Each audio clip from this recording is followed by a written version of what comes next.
Good evening. मैं आलोक BCC के YouTube channel पे आप सभी को डेली करंट अफेयर्स क्लासेस में स्वागत करता हूं। और आज हम लोग 16 नवंबर के करंट अफेयर देखेंगे जो आपके परीक्षा के दृष्टि से काफी महत्वपूर्ण है। आपको इस चैनल पे 1 अगस्त से डेली करंट अफेयर क्लासेस मिलेगा, आप सभी उसको देख सकते हैं। इसके अलावा स्टैटिस्टिक्स जीके सीरीज भी आपको इस चैनल पे मिलेगा, आप सभी उसको भी देख सकते हैं। और देखने के साथ साथ आप क्लास को लाइक, सब्सक्राइब और शेयर करते रहें, अपने तैयारी को बेहतर करते रहें। आप अगर पीछे के वीडियो नहीं देखे हैं तो आप सभी क्रम से पीछे वाला भी वीडियो देखें, क्योंकि आने वाला जो भी आगामी परीक्षा है उसके लिए सारे प्रश्न काफी महत्वपूर्ण होगा। इसलिए आप सभी इसको देखते रहें और अपने तैयारी को और बेहतर करते रहें। और इसी के साथ आइए आज के जो भी महत्वपूर्ण प्रश्न है उसको हम लोग देखते हैं। तो 1 नंबर का जो प्रश्न है वो कह रहा है कि जनजातीय गौरव दिवस, काफी महत्वपूर्ण प्रश्न है। जनजातीय गौरव दिवस पहली बार जो है वो कोई सरकार जनजाति के लिए जो है कोई दिवस मनाने का निर्णय लिया है। तो अभी हमारे देश के अंदर मोदी सरकार के द्वारा जनजातीय गौरव दिवस मनाने की घोषणा किया गया 15 नवंबर को। 15 नवंबर को हर वर्ष जनजातीय गौरव दिवस मनाया जाएगा, ध्यान रखिएगा। और यह जो है दिवस बिरसा मुंडा की जयंती के अवसर पर मनाया जाएगा। आप पढ़े होंगे इतिहास में कि बिरसा मुंडा जो कि आपका अंग्रेजों के दमनकारी प्रभाव के कारण जो है उन्होंने विद्रोह किया था अपने आजादी के लिए। आदिवासियों पर जब क्रूरता का व्यवहार जो है वो दमन करने के लिए, जंगलों से इनको भगाने के लिए अंग्रेज सरकार जब चले थे तो उसके विरोध में बिरसा मुंडा ने अहम विद्रोह किया था, जिसे मुंडा विद्रोह या उलगुलान विद्रोह के नाम से जाना जाता है। आप भारतीय इतिहास में पढ़े होंगे, ये इतिहास का हिस्सा रहा है। तो आदिवासी लोग जो है इन्हें भगवान का दर्जा देता है, धरती पुत्र कहा गया है बिरसा मुंडा को। तो इसी तरह से इनके महत्व को जानने के लिए हर वर्ष 15 नवंबर को बिरसा मुंडा के जन्म दिवस को आपका जनजातीय गौरव दिवस मनाने की घोषणा जो है वो पीएम मोदी के द्वारा किया गया है, ध्यान रखिएगा। पीएम मोदी ने इसकी घोषणा किया कि हर वर्ष 15 नवंबर को जनजातीय गौरव दिवस मनाया जाएगा। बहुत फेमस प्रश्न है ये, ध्यान रखिएगा। कर रहा है नेक्स्ट पॉइंट कि आदिवासी संग्रहालय का उद्घाटन किया। आदिवासी संग्रहालय का उद्घाटन रांची में प्रधानमंत्री मोदी के द्वारा ही किया गया। अब जो है वो आपका जनजातीय गौरव दिवस तो मनाने के निर्णय लिया ही गया, इसके अलावा प्रधानमंत्री मोदी के द्वारा जो है वो आदिवासी संग्रहालय का उद्घाटन किया गया। जो भी आदिवासियों से संबंधित जो है वो आपको समाज के परंपरा को सहेजने के लिए, आदिवासी समाज है उनके समाज को परंपरा, जो भी इनका परंपरा रहा है उसको सहेजने के लिए एक संग्रहालय बनाने की घोषणा किया। और इसका उद्घाटन प्रधानमंत्री मोदी के द्वारा वीडियो कॉन्फ्रेंसिंग के माध्यम से किया गया। तो ध्यान रखिएगा कि आदिवासी संग्रहालय का उद्घाटन कहां किया गया, तो रांची में किया गया है। और इसका उद्घाटन प्रधानमंत्री मोदी के द्वारा ही किया गया है। इसका उद्देश्य क्या है, तो आदिवासी समाज के परंपरा को सहेजने के लिए, ध्यान रखेंगे।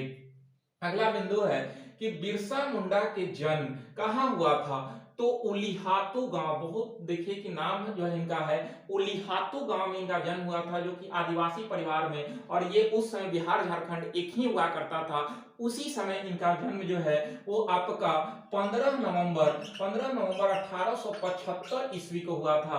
15 नवंबर 1875, उस समय बिहार झारखंड एक ही हुआ करता था। तो उसी समय जो है इनका जन्म हुआ था कहां पर, तो आपका उलिहातू गांव में हुआ था। आदिवासी समाज में परिवार में जन्म हुआ था। कब, तो 15 नवंबर 1875 को। 1 अक्टूबर 1874 को अंग्रेजों से लगान माफी के लिए आंदोलन शुरू किया था। जब भारत में अंग्रेज शासन करना शुरू किए थे तो उनका ध्यान जो है जंगलों की तरफ बढ़ा था। जब वहां गए तो उससे जो है वो आदिवासियों को काफी जो है वो आपका जो है वहां रहना मुश्किल होने लगा। वहां पर जो है दमन करने लगे अंग्रेज जो है वो आदिवासियों के खिलाफ। तो उसी समय 25 वर्ष की अवस्था में बिरसा मुंडा ने जो है वो हथियार उठाया और इस तरह से अंग्रेजों के से जो है वो लोहा लिया था। तो इस तरह से जो है वो कह रहा है कि 1 अक्टूबर 1894 को अंग्रेजों को लगान, अब जो है वो लगान, क्योंकि अंग्रेज जब भारत आए तो वो लगान ही लगाना शुरू करते थे। तो इसी तरह से जो टैक्स लेने के लिए वहां पे दबाव बढ़ाए, इसी के खिलाफ बिरसा मुंडा ने वहां पे आवाज उठाया था। तो लगान माफी के लिए आंदोलन शुरू किया। इन्हें धरती बाबा या जगत पिता भी बोला जाता है। तो आदिवासियों में सबसे जो है चर्चित ये हो गए थे, तो इन्हें धरती बाबा या जगत बाबा के नाम से भी जाना जाता है। बिरसा मुंडा को ध्यान रखेंगे। मुंडा विद्रोह एवं उलगुलान विद्रोह के प्रमुख नेता रहे। प्रश्न काफी बार परीक्षा में पूछा गया है कि मुंडा विद्रोह या उलगुलान विद्रोह के प्रमुख नेता कौन थे, तो बिरसा मुंडा ही थे। इनका मृत्यु 1900 ईस्वी में रांची जेल में हो गया था। रांची जेल में इनका मृत्यु 1900 ईस्वी में हो गया था। इन्हें लास्ट में अंग्रेज सरकार जो है वो जेल में बंद कर दिए थे और इसी में 1900 ईस्वी में इनका मृत्यु हुआ। बिरसा मुंडा स्टेडियम कहाँ है, तो ये आपका राउरकेला ओडिशा में है। ध्यान रखिएगा, राउरकेला ओडिशा में। ये मत समझिएगा कि जो है बिरसा मुंडा अभी झारखंड, तो ये आपका जो है राउरकेला स्टेडियम जो है ओडिशा में है। और ये स्टेडियम हॉकी का सबसे बड़ा स्टेडियम भारत का है। हॉकी का सबसे बड़ा स्टेडियम जो है वो बिरसा मुंडा ही स्टेडियम है। काफी बार परीक्षा में ये भी प्रश्न पूछा गया है। तो आपका बिरसा मुंडा से संबंधित इतने प्रश्न थे, करेंट भी थे, आपका बेसिक प्रश्न भी थे, इसलिए आप सभी इसको देखेंगे। क्योंकि जो है वो हम बार बार कहते हैं कि ये करंट के वीडियो के साथ साथ जो है करंट तो हम प्रोवाइड करते ही हैं, इसके अलावा आपको बेसिक जानकारियां देते हैं। तो इसलिए आप बेसिक चीज को भी सीखते रहें, करंट भी जाने, बेसिक भी जाने। तो इस तरह से आपको बिरसा मुंडा से संबंधित जितना महत्वपूर्ण पॉइंट था उसको मैंने क्लियर कर दिया। अगला प्रश्न है कि नेवाडो डेल रुइज काफी अभी चर्चा में है। ये ज्वालामुखी का संबंध जो है वो कैलिफोर्निया से है। ध्यान रखिएगा, कैलिफोर्निया से है, जो कि आपका 1875 में निष्क्रिय पड़े रहने के बाद ज्वालामुखी फटा था। ठीक है, सॉरी, कोलंबिया से है, ये कोलंबिया का है। कोलंबिया का जो है ये ज्वालामुखी है, ध्यान रखेंगे। और ये नेवाडो डेल रुइज जो है वो कोलंबिया के ज्वालामुखी है। और ये सबसे महत्वपूर्ण है कि ये आपका 1985 के बाद जो है वो आपका दिखाई दिया, 85 के बाद फटा है, इसलिए चर्चा में आया। समझिए कि लगभग 36 वर्ष पूरा होने जा रहा है और अचानक जो है ये सक्रिय हुआ है।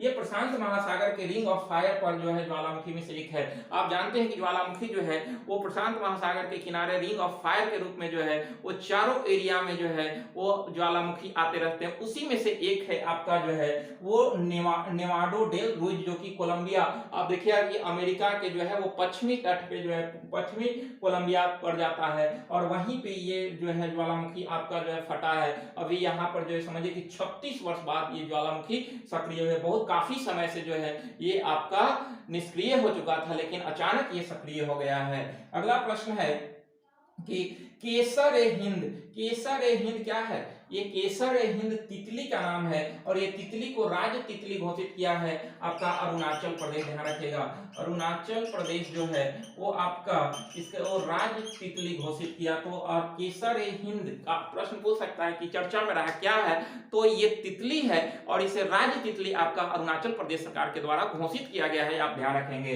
अगला प्रश्न है कि S-400 air defence missile system है। एयर डिफेंस मिसाइल सिस्टम है S-400, काफी महत्वपूर्ण है।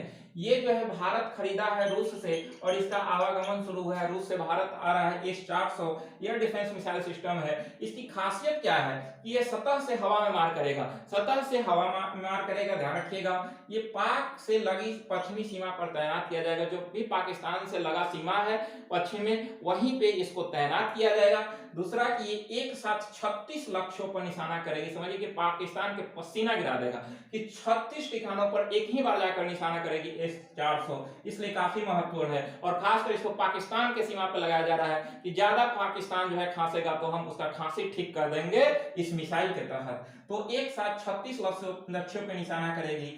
400 किलोमीटर तक खतरे से भारत की सुरक्षा प्रदान करेगी। 400 किलोमीटर तक खतरे से भारत को सुरक्षा प्रदान करेगी। समझिए कि S-400 नाम ही है और 400 किलोमीटर तक सुरक्षा प्रदान करेगी भारत को, ध्यान रखिएगा।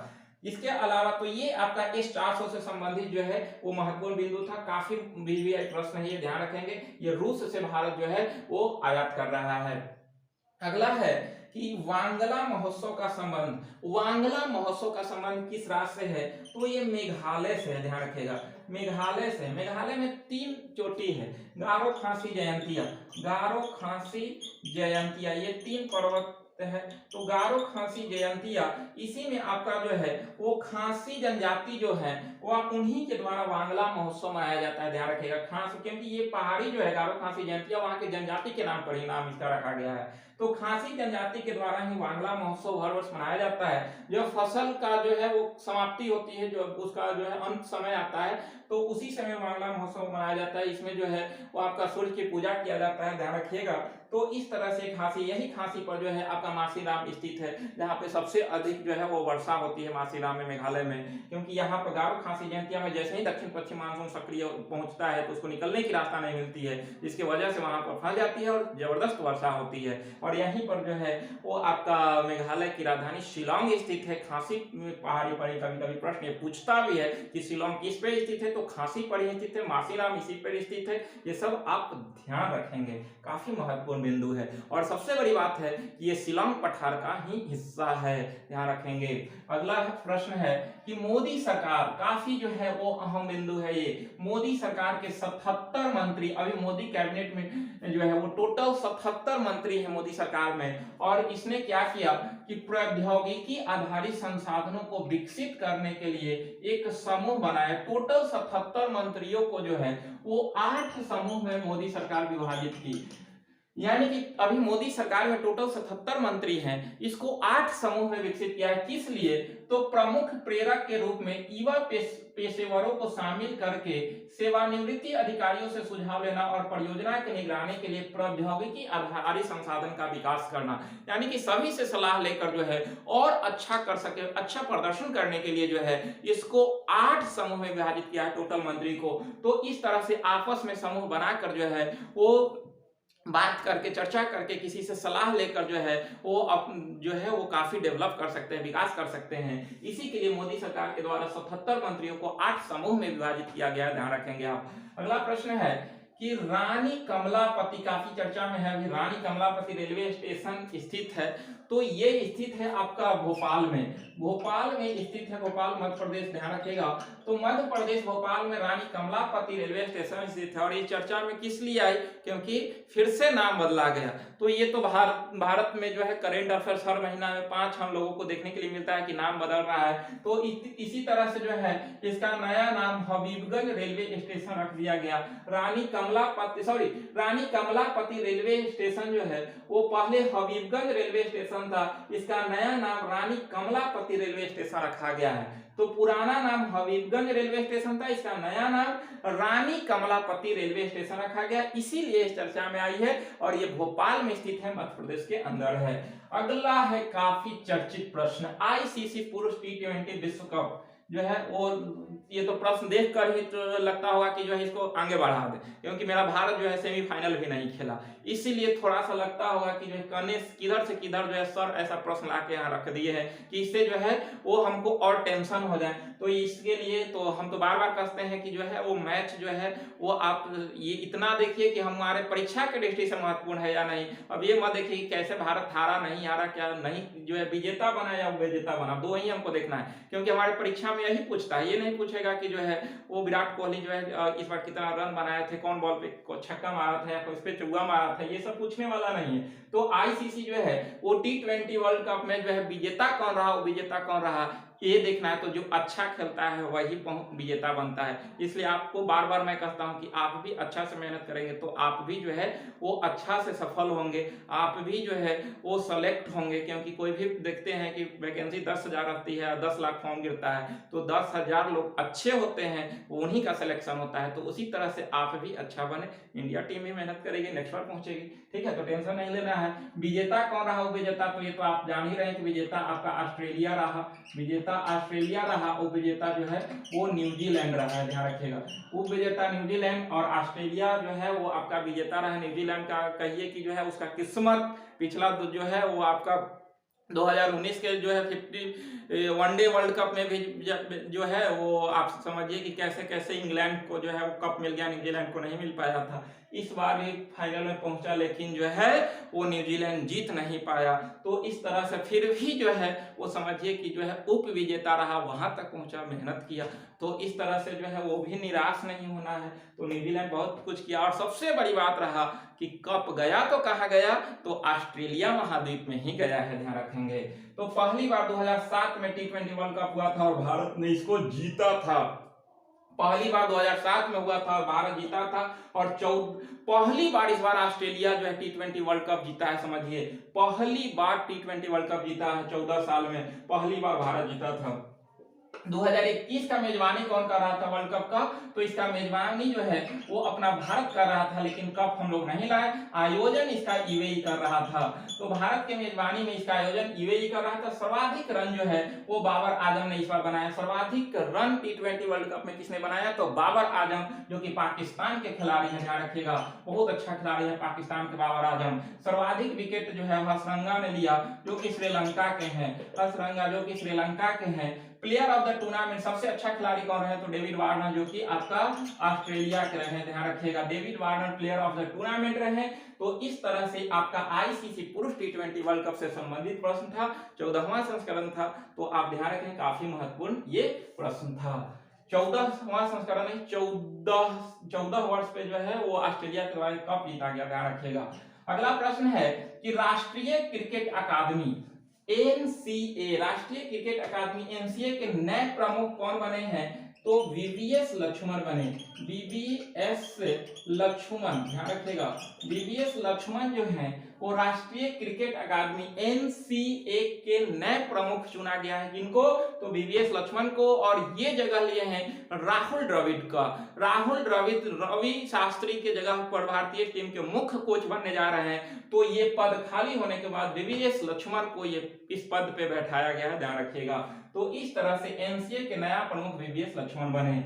अगला है कि यूएसए, यूएई, बहरीन और इजराइल का ये चारों देश का पहला संयुक्त नौसेना अभ्यास शुरू किया गया है लाल सागर में, ध्यान रखिएगा। लाल सागर में पहली बार ये चारों देशों का संयुक्त नौसैनिक अभ्यास शुरू होने जा रहा है। तो क्योंकि ये यूएसए और इजराइल जो है दोनों में काफी विवाद रहता था और पहली बार एक मंच पे आए, इसलिए जो है काफी महत्वपूर्ण प्रश्न है। तो इसका आयोजन लाल सागर में होगा। अगला प्रश्न है कि हिंदी साहित्य के प्रसिद्ध लेखिका मनु भंडारी का निधन, काफी महत्वपूर्ण प्रश्न है, ये ध्यान रखिएगा। मनु भंडारी का संबंध किससे है, तो आपका हिंदी साहित्यकार थे ये मनु भंडारी, जिनका निधन हुआ है। इनका पहला उपन्यास था एक इंच मुस्कान, 1961 में प्रकाशित हुआ था। एक इंच मुस्कान 1961 में इनका पहला उपन्यास जो था हिंदी का यह प्रकाशित हुआ था और ये मनु भंडारी निधन हो गए। लेकिन इनका दूसरा उपन्यास जो था वो काफी चर्चा में रहा था, आपकी बंटी। आपकी बंटी ये आपका जो है दूसरा उपन्यास था और इसमें ये चर्चा है कि जो है बंटी एक लड़का रहता है, उसके सामने उसके माता पिता के बीच जो है वो तलाक होता है और उसके बाद उनके माता पिता जो है वो दूसरे शादी करते हैं। तो यही बंटी लड़का के नाम रखता है और इसी के सामने ऐसी घटना होती है। तो इसी चीज को जो है वो मनु भंडारी ने अपने उपन्यास में आपकी बंटी में जो है चर्चित किया और एक पुस्तक महाभोज है, इसी के लिए इनको जो है काफी विख्यात प्राप्त हुआ था मनु भंडारी को। और सबसे बड़ी बात है कि इनकी ज्यादातर कहानियां जो है वो लैंगिक असमानता के लेकर है, लैंगिक असमानता के लेकर जो है इन्होंने अपने उपन्यास में चर्चा किया है, इसलिए मनु भंडारी काफी भारतीय इतिहास में चर्चा में रही है। तो इस तरह से ध्यान रखिएगा कि मनु भंडारी का मृत्यु हो गया, इनका संबंध हिंदी साहित्य से था। अगला है कि प्रसिद्ध इतिहासकार, ये तो साहित्यकार थे, ये दूसरा इतिहासकार है बाबा साहेब पुरंदरे। बाबा साहेब पुरंदरे का निधन हो गया। तो बाबा साहेब पुरंदरे जो थे प्रसिद्ध इतिहासकार थे, इनका निधन हो गया। इनका अधिकतर कृति जो था वो छत्रपति शिवाजी महाराज के जीवन से संबंधित था। इनका लगभग 36 जो है वो अपना जो है उपन्यास लिखे थे, कहानी लिखे थे, जिसमें ज्यादातर इनका कहानी जो है वो छत्रपति शिवाजी महाराज को समर्पित था। तो इस तरह से जो है इन्हीं के जो है वो प्रति जो है अपने छाया को रखते थे। तो प्रसिद्ध इतिहासकार बाबा साहेब पुरंदरे का निधन, इनका जो है वो अधिकतर कृतियां छत्रपति शिवाजी महाराज से संबंधित था। 2019 में इन्हें पद्म विभूषण से सम्मानित किया गया, ध्यान रखिएगा। 2019 में बाबा साहेब पुरंदरे को पद्म विभूषण से सम्मानित किया गया। तो इस तरह से ये दो लोग का भी निधन हुआ, मनु भंडारी का और दूसरा बाबा साहेब पुरंदरे का। एक इतिहासकार है और दूसरा हिंदी साहित्यकार है। अगला और लास्ट प्रश्न है कि संयुक्त राष्ट्र बाल कोष के अनुसार, संयुक्त राष्ट्र बाल कोष इंटरनेशनल संस्था है, विश्व स्तर पर 240 मिलियन बच्चे दिव्यांग हैं। ध्यान रखिएगा 240 मिलियन बच्चे जो है विश्व लेवल पे अभी दिव्यांग हैं। इसके बारे में संयुक्त राष्ट्र बाल कोष के अनुसार कहा गया है कि विश्व में अभी 240 मिलियन बच्चे जो हैं वो दिव्यांग हैं। तो इस तरह से आज हम लोग लगभग 13 प्रश्न देखे, लेकिन मुख्य बिंदु जो है वो आपका रहा, मुख्य पॉइंट आज रहा क्या, तो बिरसा मुंडा। तो इस तरह से संबंधित जो है वो आपका बहुत सारा बेसिक कॉन्सेप्ट क्लियर होगा। इसलिए आप सभी इस वीडियो को देखते रहें, लाइक करें, सब्सक्राइब करें और शेयर करते रहें, क्लास का आनंद लेते रहें और जो भी आपके दोस्त हैं वहां तक शेयर करते रहें। तो आज यहीं तक, मिलते हैं हम लोग नेक्स्ट